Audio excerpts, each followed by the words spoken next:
Moving into the apartment was supposed to be simple. A small studio near downtown, cheap rent, close to work, nothing fancy.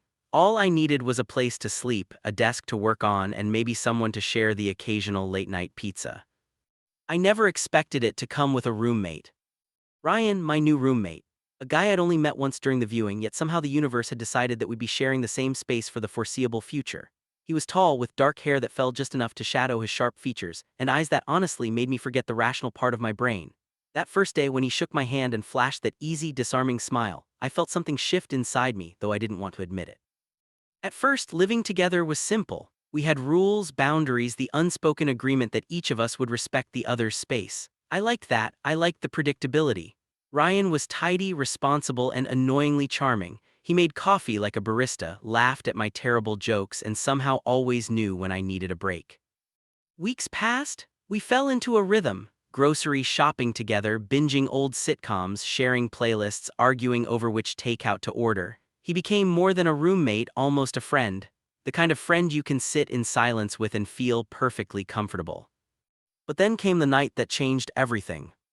It was late. I had been working on a presentation for work, buried in spreadsheets and endless tabs, when I heard the familiar sound of his key turning in the lock.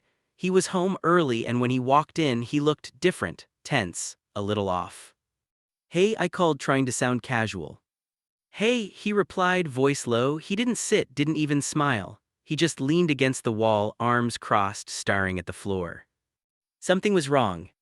"Everything okay?" I asked, setting aside my laptop. He hesitated, as if deciding whether to speak, then sighed. I need to tell you something about me." My heart skipped a beat. "What is it?" He met my eyes, and suddenly I realized this wasn't about bills or chores or work schedules. This was personal, too personal. I'm not exactly what you think I am," he said, voice tight. "I have a secret, something I've never told anyone, and I think I need to tell you now." I felt a mixture of curiosity, anxiety, and something more primal stirring deep in my chest. His gaze was intense, vulnerable, almost pleading. "Okay," I said slowly, trying to steady my voice. "You can tell me." He swallowed hard, eyes darting away for a moment before he spoke again. "I'm gay." The words hit me like a shockwave, not because I hadn't suspected it. There had always been a hint, a subtle energy between us, but because he had trusted me with it. Trusted me enough to expose a part of himself he had hidden for so long. For a long moment I didn't respond. My mind raced. Everything about him, the way he laughed, the way he moved, the quiet intensity in his eyes suddenly made sense. And yet, I didn't want to acknowledge it, couldn't, not yet. "I thank you for telling me," I said finally, my voice quieter than I intended. "I appreciate it, and nothing changes, okay? You're my roommate, my friend, that's it." He nodded, but there was a flicker in his expression, a mix of relief and disappointment. "Yeah, of course." But that night, as I lay awake, I realized that something had changed. Everything had changed. Because suddenly I was seeing him in a new light. Every laugh, every casual brush of his hand, every smile was charged with a new energy I couldn't ignore. I knew one thing for certain: living with Ryan was no longer just about sharing an apartment. It was about navigating a tension I hadn't anticipated, a tension that would pull us closer, test boundaries, and eventually change both our lives forever. Because some secrets aren't just secrets, they're catalysts, and Ryan's secret had just started a fire that neither of us would be able to put out. The apartment didn't feel the same after that night.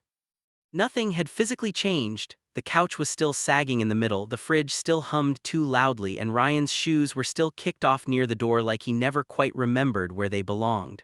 But the air was different, thicker, charged, as if something invisible now lived between us, watching every move, listening to every word. For the first few days after his confession, we both pretended nothing had happened. Ryan woke up early like always, brewed coffee, and left for work before I fully opened my eyes. I heard him moving around, quiet but not sneaky, as if he didn't want to wake me, or maybe he didn't want to face me yet. When I came home in the evenings, he was already there, sitting on the couch with his laptop balanced on his knees, earbuds in, eyes glued to the screen. "Hey," I'd say. "Hey," he'd reply. That was it. Short, safe, controlled. I told myself it was fine, that this was normal. that he'd trusted me with something deeply personal and now he just needed space. But deep down, I knew that wasn't the whole truth. The real reason I felt unsettled had nothing to do with his secret. It had everything to do with mine. I had always labeled myself as straight. It was easy, comfortable, expected. I dated women casually, never seriously, never deeply. Something always felt off, like I was performing a role rather than living it, but I never questioned it too hard. Life moved on and I moved with it. Until Ryan. Now every memory replayed differently. The way he'd laughed too hard at my dumb jokes. The way he sometimes watched me when he thought I wasn't looking. The way my chest tightened when he stood too close. I hadn't noticed because I hadn't allowed myself to. One evening, about a week after his confession, the tension finally snapped. I came home later than usual, exhausted and irritated after a long meeting that had gone nowhere. When I opened the door, the lights were dim and the apartment smelled faintly of food, something warm and comforting. Ryan was in the kitchen. He was cooking. That alone caught me off guard. "Didn't know you cooked," I said, dropping my bag. He glanced over his shoulder, didn't know I'd ever have time to. I leaned against the counter, watching him stir something in a pan. He wore a plain t-shirt and sweatpants, sleeves pushed up, forearms tense as he moved. There was something incredibly domestic about the scene, something intimate in a way I didn't have a name for. "Long day?" he asked. "Yeah," I said. "You?" He nodded, same.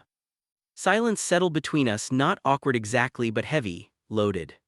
Finally he turned off the stove and faced me. "We can't keep doing this." My stomach dropped. "Doing what?" "This," he gestured vaguely between us, avoiding each other, pretending nothing changed. I swallowed. "I thought that's what you wanted." He shook his head. "I don't know what I want. But I know this feels wrong."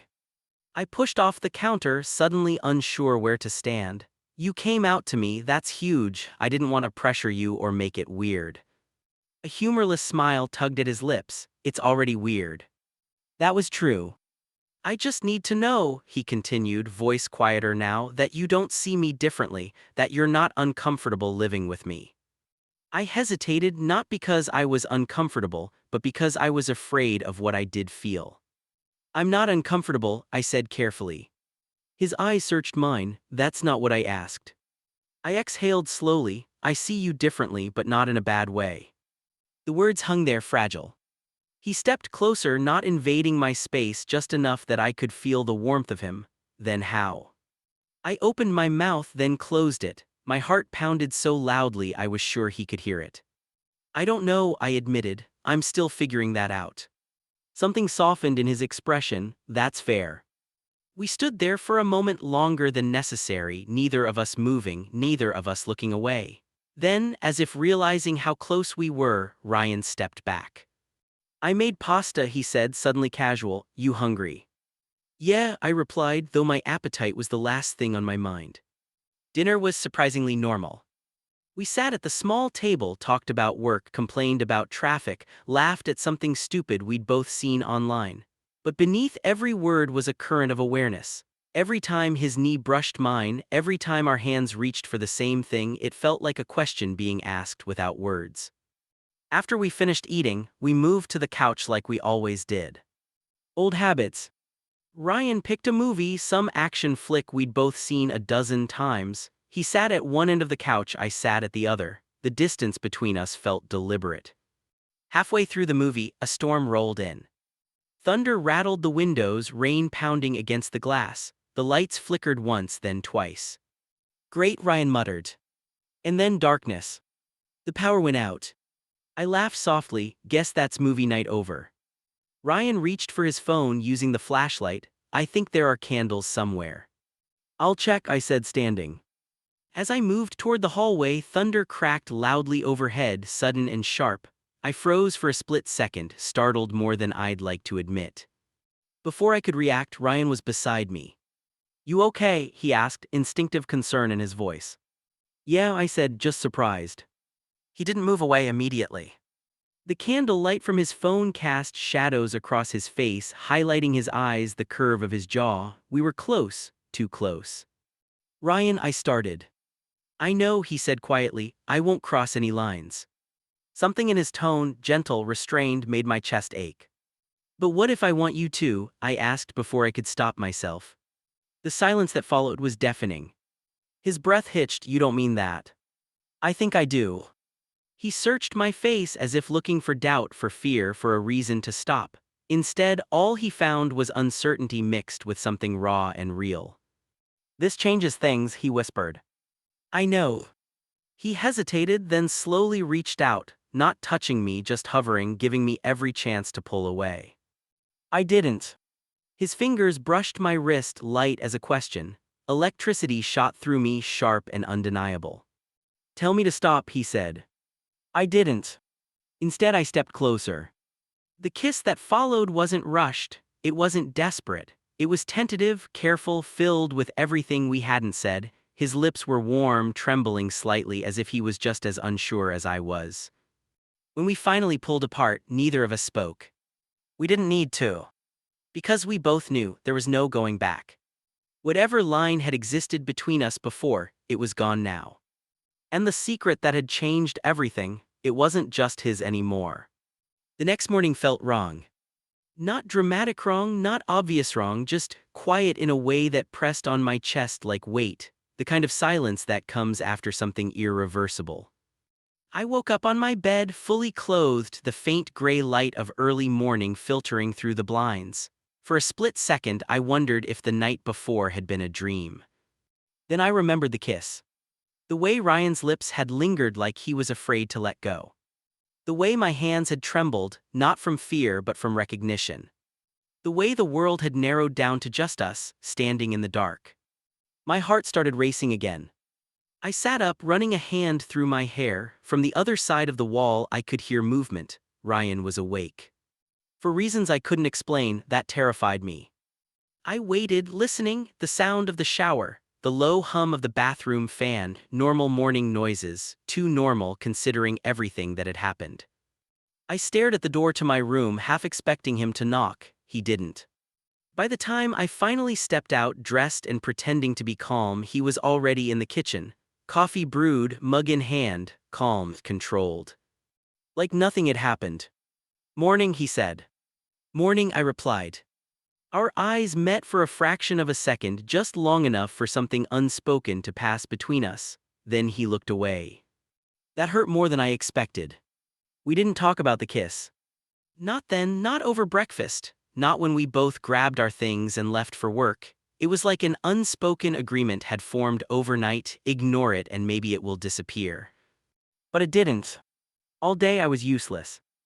I reread emails 3 times without absorbing a word. My phone buzzed and my pulse spiked, only to drop when it wasn't him. Every quiet moment filled with the memory of his breath against my cheek, his fingers brushing my skin. By evening my anxiety had turned sharp. When I got home, Ryan wasn't there. I told myself it was fine, he probably had plans, he had a life outside our apartment, outside me. The thought bothered me more than it should have. He came home late. Later than usual.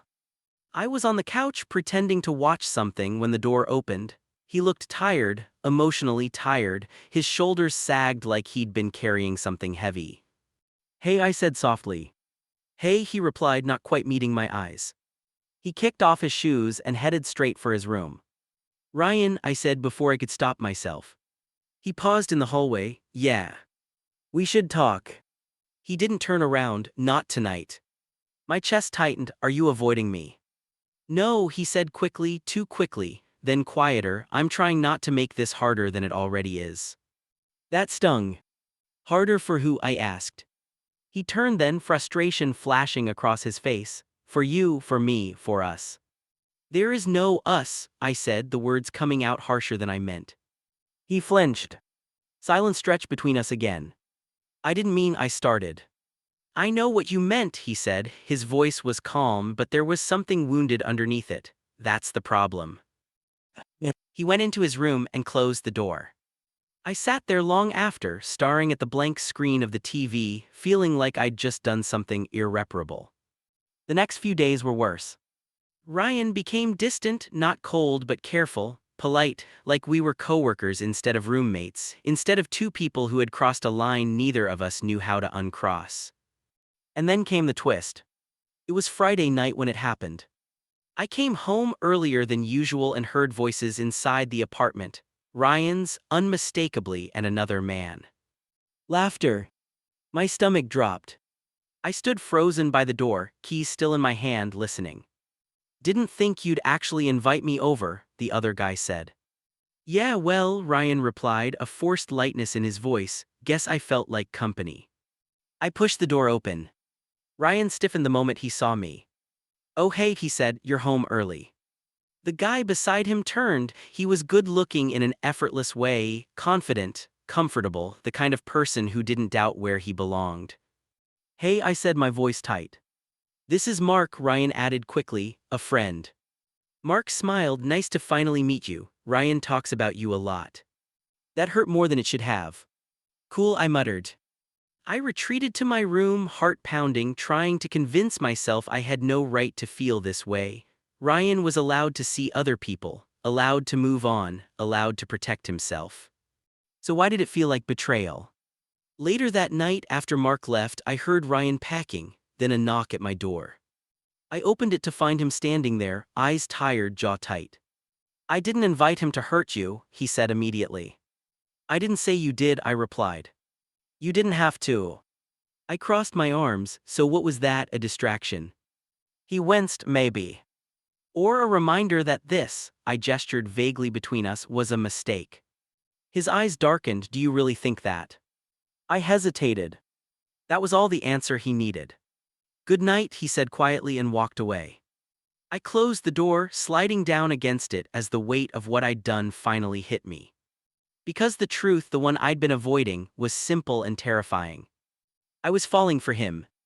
And if I didn't face that soon, I was going to lose him completely. Ryan stopped coming home on time after that night.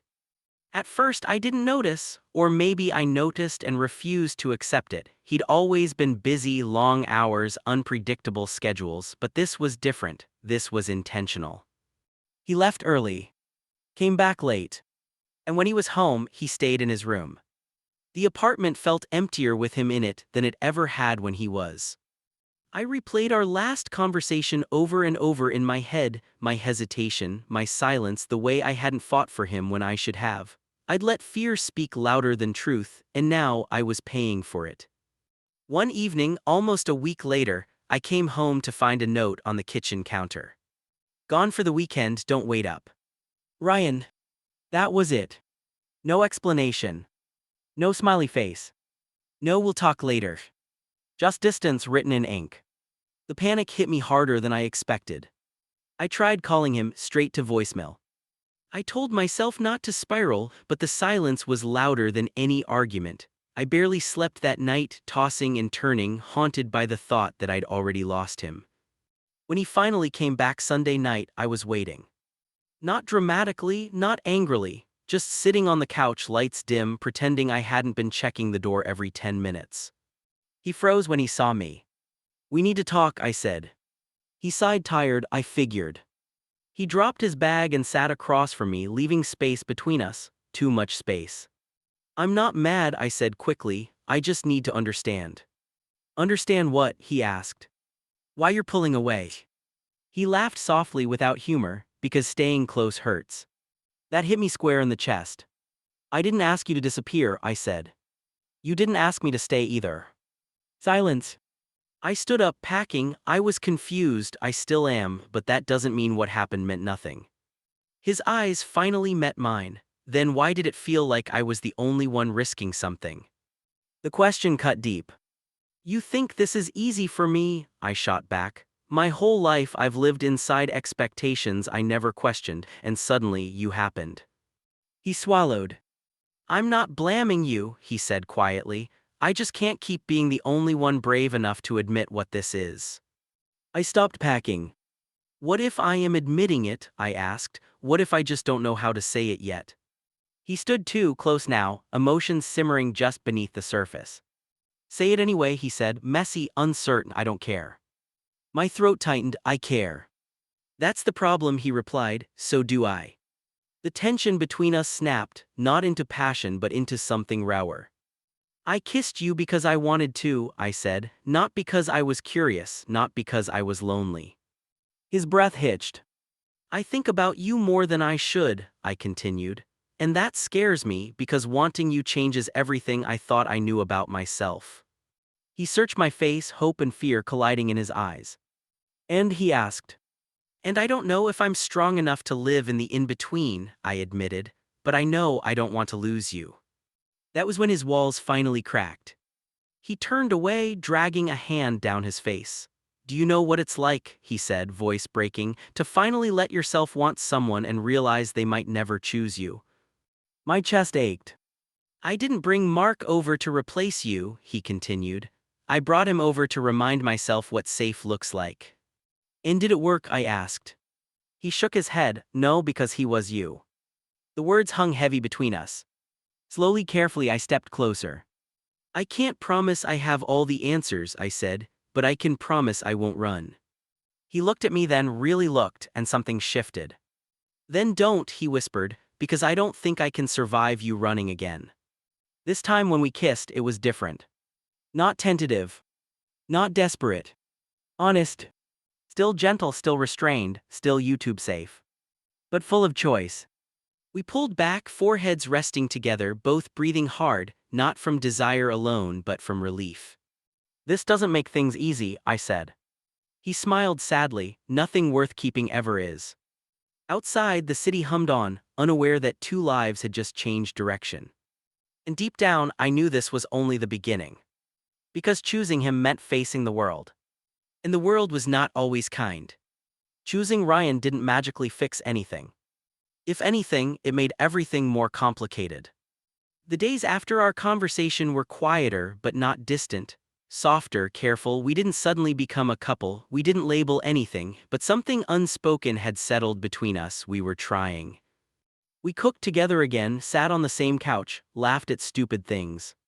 Sometimes our hands brushed and neither of us pulled away. Sometimes we didn't touch at all and that restraint felt just as intimate. But reality doesn't pause just because two people are figuring themselves out. It arrived on a Tuesday evening, in the form of a phone call.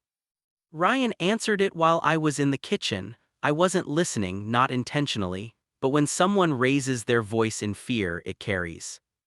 "I told you I'm fine," he said sharply, then quieter, "No, I'm not coming home." I froze. "I can't do this right now," he continued, "because every time I try, you act like I don't exist." Silence. His shoulders tensed. "I didn't choose this to hurt you."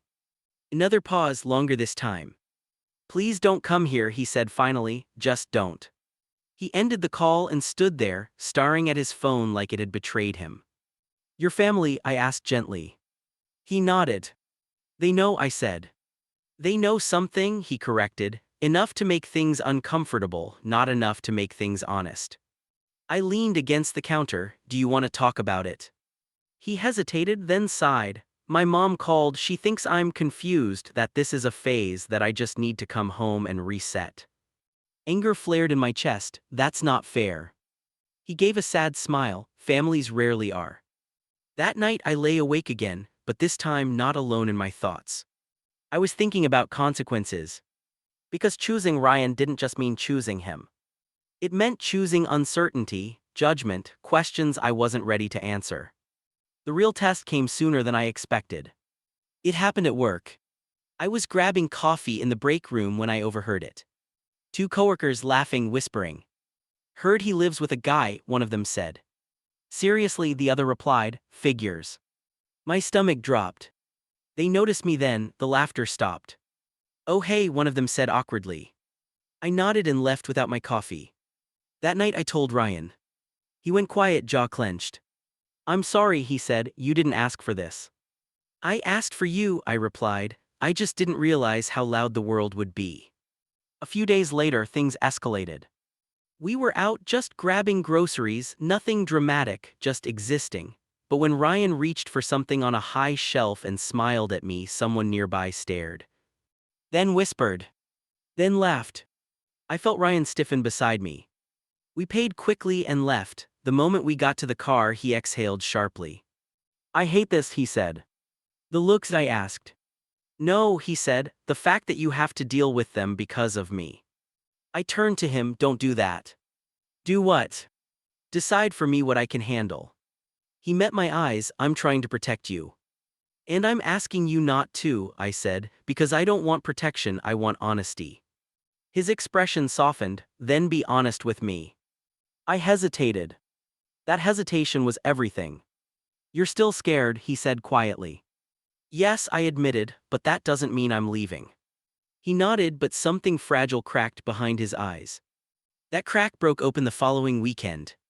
My friends invited me out, a casual gathering, drinks, music, normalcy. Ryan didn't want to come. You don't have to hide me, he said. I'm not hiding you, I replied. Then why does it feel like I'm something you bring up only when it's safe? The word stung. I'm not ready to explain us yet, I said. And when will you be, he asked. I didn't answer fast enough. That night he didn't come home. When he finally did, just before sunrise, he looked wrecked, eyes red, expression guarded. I stayed at Mark, he said. My heart dropped, did anything happen? He shook his head, that's not the point. Then what is, I asked. He looked at me, really looked, and I saw the decision forming. I can't be someone's secret, he said, not again. I never said you were, I replied desperately. You don't have to say it, he answered, your silence does it for you. The argument that followed wasn't loud. It was worse. Quiet, controlled, painful. I'm not asking you to come out to the world tomorrow, he said. I'm asking you not to close the door when someone knocks. I need time, I pleaded. And I need certainty, he replied. By morning, the space between us felt impossible to cross. He packed a bag. Just for a few days, he said, I need to breathe. I watched him leave, heartbreaking, knowing deep down that this wasn't just space. This was a test. And I was terrified I might fail it. The apartment had never felt so empty. Ryan's room was dark, quiet, the door closed, not slammed, not dramatic, just shut in a way that felt final. His mug was still in the sink, his jacket still hung on the chair like he'd come back any second. But he didn't. The first day without him, I told myself it was temporary, that he needed space, that this was healthy. The second day, I stopped believing that. By the third, the silence became unbearable. I moved through the apartment like a ghost, working, eating, sleeping without really doing any of it. Every sound made me think it was him. Every notification on my phone made my heart jump. He didn't text. I didn't call. Because fear still had its hands around my throat. On the fourth day, I broke. It happened somewhere small and stupid, standing in line at a coffee shop, overhearing two strangers laughing, leaning into each other without hesitation. Something inside me cracked open. I walked out without ordering.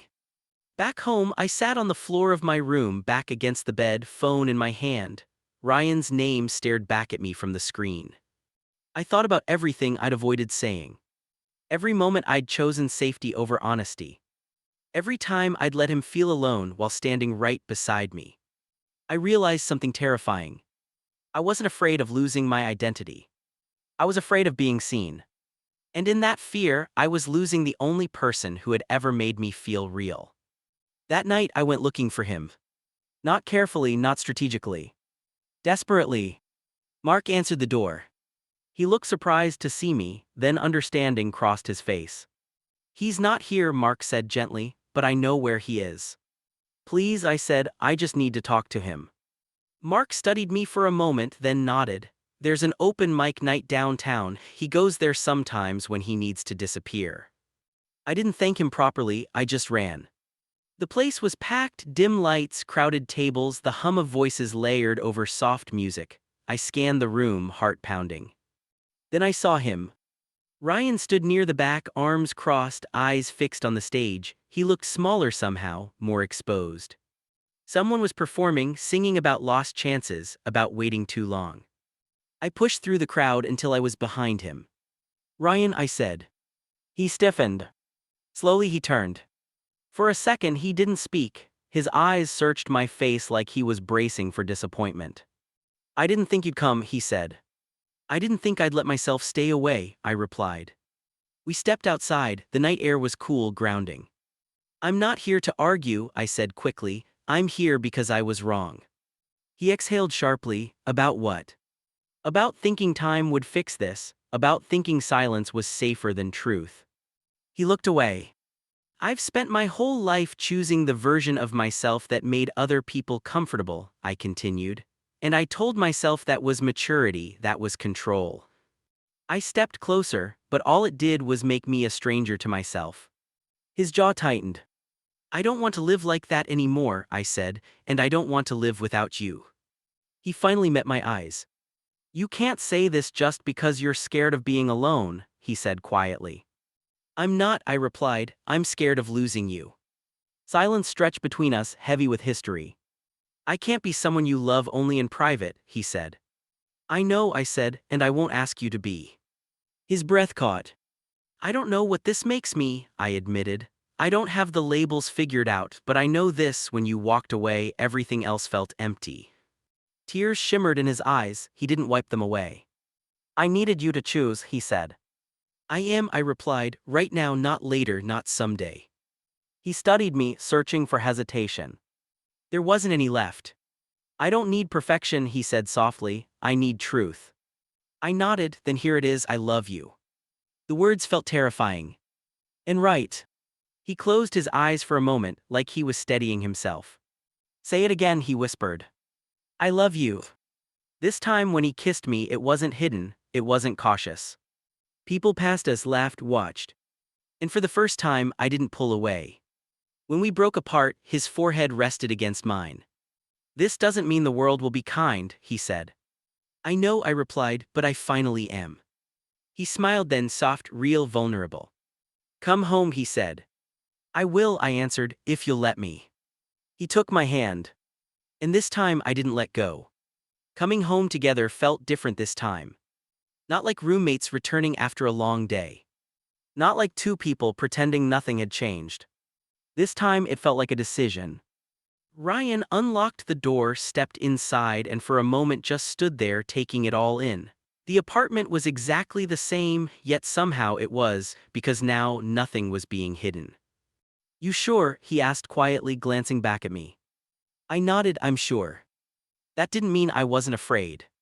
The fear didn't vanish overnight, it didn't disappear just because I'd said I love you out loud, but it no longer controlled me, and that mattered. The first test came sooner than expected.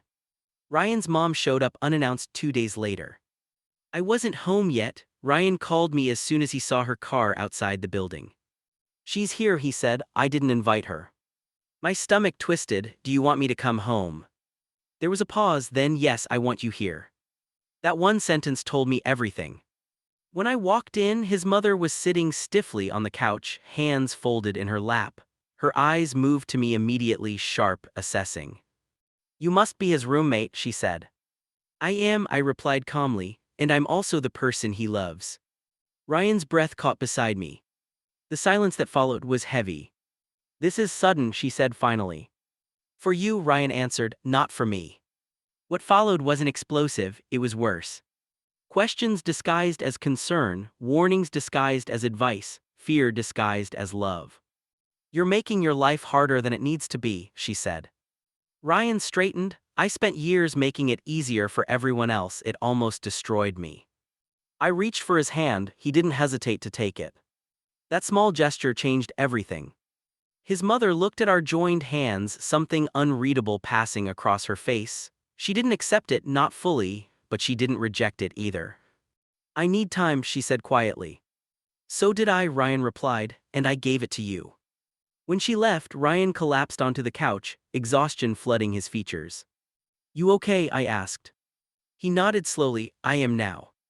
The second test came from my world. Friends noticed. Questions followed. You and Ryan seem close lately. So are you guys like a thing? The first time someone asked outright, my heart raced, but I didn't dodge it. Yes, I said, we are. Some reactions were awkward, some surprised, some warm, a few quietly disappeared from my life. Ryan noticed everything. Does it bother you? He asked one night. I thought about it, then shook my head. It clarifies things. He smiled. That's the healthiest answer you could have given. But the hardest moment wasn't public. It was private. Late one night, lying beside him, not touching, just existing, Ryan spoke softly. I still get scared, he admitted, that one day you'll wake up and realize this is too much. I turned to him. I get scared too. He looked at me. But fear doesn't mean doubt, I continued. It means something matters. He studied my face like he was memorizing it. Promise me something, he said. What? If it ever gets heavy, if the world gets loud, don't disappear. I won't, I promised, not again. That promise was tested a week later. At work, someone made a joke, not cruel, just careless. I felt the old instinct rise, the urge to stay quiet, to smooth things over. Then I thought of Ryan standing beside me, hand in mine, unafraid. And I spoke up. Not angrily, not dramatically. Just honestly. The room went quiet, then awkward, then respectful. That night when I told Ryan, his eyes filled with tears. You chose yourself, he said. No, I replied, I chose us. We didn't celebrate with fireworks or grand gestures. We celebrated by cooking dinner together, by laughing, by letting the quiet be peaceful instead of painful. Later, as we stood on the balcony watching the city lights flicker below, Ryan leaned into me. You know, he said softly, we started as roommates. I smiled, we were just roommates. Until, he added. Until we stopped lying, I finished. He kissed my cheek, gentle, open, unhidden. And for the first time, the future didn't feel like something to fear. It felt like something to build. Time didn't rush us. It unfolded quietly, steadily, like it finally trusted us not to run. A year passed. Not without challenges, not without moments where the weight of the world pressed in again, but the difference was this: we faced everything together. The apartment changed before we did. Ryan's room stopped being his room and slowly became ours. My desk moved into the corner, his books spread across the shelves, two lives blending in small, ordinary ways, shared groceries, inside jokes, routines that felt sacred simply because they were ours. Love, I learned, wasn't loud all the time. Sometimes it was Ryan handing me coffee without asking. Sometimes it was me waiting up late because I knew he'd had a hard day. Sometimes it was silence, comfortable, warm, safe. The world didn't suddenly become kind. Some people still stared, some relationships stayed distant. His mother took longer than either of us hoped, but she came around in pieces, small ones, phone calls that lasted longer, invitations that didn't avoid my name. Progress didn't look like victory. It looked like persistence. One evening, standing on the same balcony where we'd once questioned everything, Ryan leaned against the railing, watching the city glow below. Do you ever think about how close we came to losing this? He asked. All the time, I admitted. He turned to me. Do you regret it, the risk? I didn't hesitate. No. Because the truth had settled deep in my bones. The scariest part of loving him wasn't the world's reaction. It was realizing how empty my life had been before I let myself feel this fully. A few weeks later, something unexpected happened. Ryan came home nervous. Not anxious nervous, anticipation nervous. I got offered a position, he said, a big one out of state. My heart stuttered. Oh, I said carefully, that's amazing. It is, he agreed, but I haven't answered yet. I waited. I told them I'd only accept if I could negotiate a later start, he continued, because I didn't want to decide without you. That moment, quiet, honest, meant more than any dramatic declaration ever could. You'd really move, I asked. With you, he corrected, or not at all. We talked late into the night. About fear. About change. About how love doesn't eliminate uncertainty, it just makes it worth facing. In the end, the decision felt natural. We moved. A new city, a smaller apartment, a bigger sky. Our first night there, sitting on the floor surrounded by half-unpacked boxes, Ryan laughed. Remember when we were just roommates, he said. I smiled. We were terrible at that. He leaned into me, head resting on my shoulder. We were just two people hiding. Until your secret changed everything, I said softly. He looked up at me. No, until you chose to see it. Years later, on another ordinary night that somehow felt extraordinary, we hosted friends for dinner. Laughter filled the space. Our life, once hidden, now lived out loud in ways that felt honest rather than defiant. When the guests left and the dishes were done, Ryan stood in the doorway, watching me. "What?" I asked. "I just realized something," he said. "What's that?" "If I hadn't trusted you with the truth that night, I don't know who I'd be." I stepped closer, "And if you hadn't been brave enough to say it, I'd still be pretending." He took my hand, squeezing it gently. "We changed each other," he said. "Forever," I replied. Later, lying beside him, the city quiet around us, I thought about the title of our story, about how people might expect shock, drama, spectacle. But the real miracle wasn't the secret. It was what happened after. We were just roommates. Until honesty found us. Until fear lost its grip. Until love became something we chose every day. And that choice, it changed my life forever.